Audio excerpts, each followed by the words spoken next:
טל מדהימה, מדהימה. פייפייה, חכמה, מצחיקה.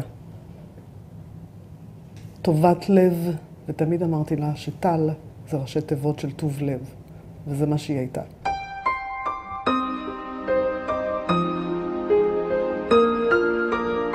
אני באה ממשפחה שכולם עסוקים בנתינה, בעזרה לקהילה, במחויבות קהילתית, במחויבות חברתית. טל נולדה עם זה גם כן ב-DNA שלה.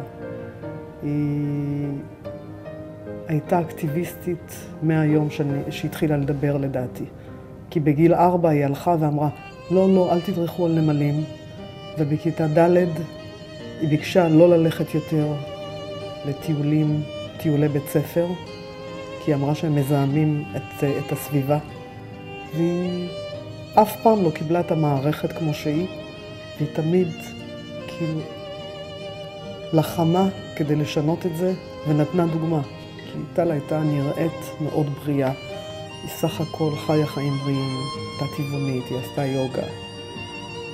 ויום אחד היא חוזרת היא הייתה בירדן עם חברים, בפטרה, והיא חוזרת משם עם כאבי בטן, שלא עוברים ולא עוברים ולא עוברים. ואז מאשפזים אותה במחלקה לווירוסים אקזוטיים, ובלי שום הודעה מוקדמת, בלי שום הכנה. פשוט out of the blue. ונכנס מנהל המחלקה, ומהכניסה של הדלת הוא אומר, אני יודע מה יש לך. מתקרב אליה ומסתכל, אמר, יש לך סרטן. באותו רגע נורא התפללתי לאלוהים שזה יעבור אליי, וביקשתי לקבל את הכל במקומה. ממש התפללתי. אמרתי, אלוהים, פשוט, קח את זה ממנה ותעביר את זה אליי. ינקלה בא וממש ניער אותי. ואמר לי, אנחנו צריכים לעזור לה. אנחנו לא יכולים לתת לה דוגמה כזאת, שאנחנו נשברים. מתוך המקום הזה הייתי צריכה להרים את עצמי. פשוט הייתי חייבת להרים את עצמי כדי לעזור לה. אחרי שאספתי את עצמי בכוח, אמרתי לה, טל, אנחנו ננצח את זה. אנחנו נתגבר על זה. זאת אומרת, את לא תתגברי, אז מי כן?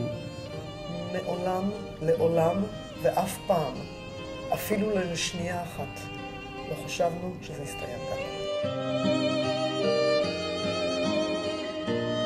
כל זמן שנשמתי באפי ושלי ושל משפחה, אנחנו נמשיך לעשות דברים כדי לשנות, כדי להיטיב עם הכלל, כי זאת הייתה טל. הקמנו את מרכז טל, חברים, משפחה, מטפלים, הרבה מאוד אנשים שהיו קשורים לטל. אנשים נדירים, טובים, מוכשרים, שהם שם באמת כדי לעזור לחולים. לעבור את החוויה הזאת בצורה אחרת. אתה תקבל משהו משולב, אתה גם תקבל את הטיפולים אצל הרופא, אתה תקבל גם את כל מה שאתה צריך מסביב, ידריכו אותך אם אתה צריך רפואה סינית, צמחי מרפא, נטורופתיה, ייתנו לך כלים איך לאכול בתקופה הזאת, איך לחזק את הנפש שלך, לעשות דמיון מודרך, כל הדברים שאני מדברת עליהם הוכח בהמון המון המון מחקרים לאורך שנים שהם מועילים, שהם עוזרים, שהם מחזקים את המערכת החיסונית. שבן אדם ייכנס לשם והוא ירגיש שהוא נכנס לרחם, שמחבקים אותו, שנותנים לו כוח, שנותנים לו תקווה, שנותנים לו את הכל, את כל סוגי הטיפולים, ושהוא יוצא משם בריא. כדי שהמקום הזה יפעל ויפרח וייתן מענה להרבה מאוד אנשים, אנחנו זקוקים לתמיכה.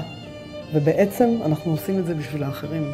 המטרה שלנו זה חמלה, אהבה ואמת. זה מה שאנחנו רוצים לתת לאנשים.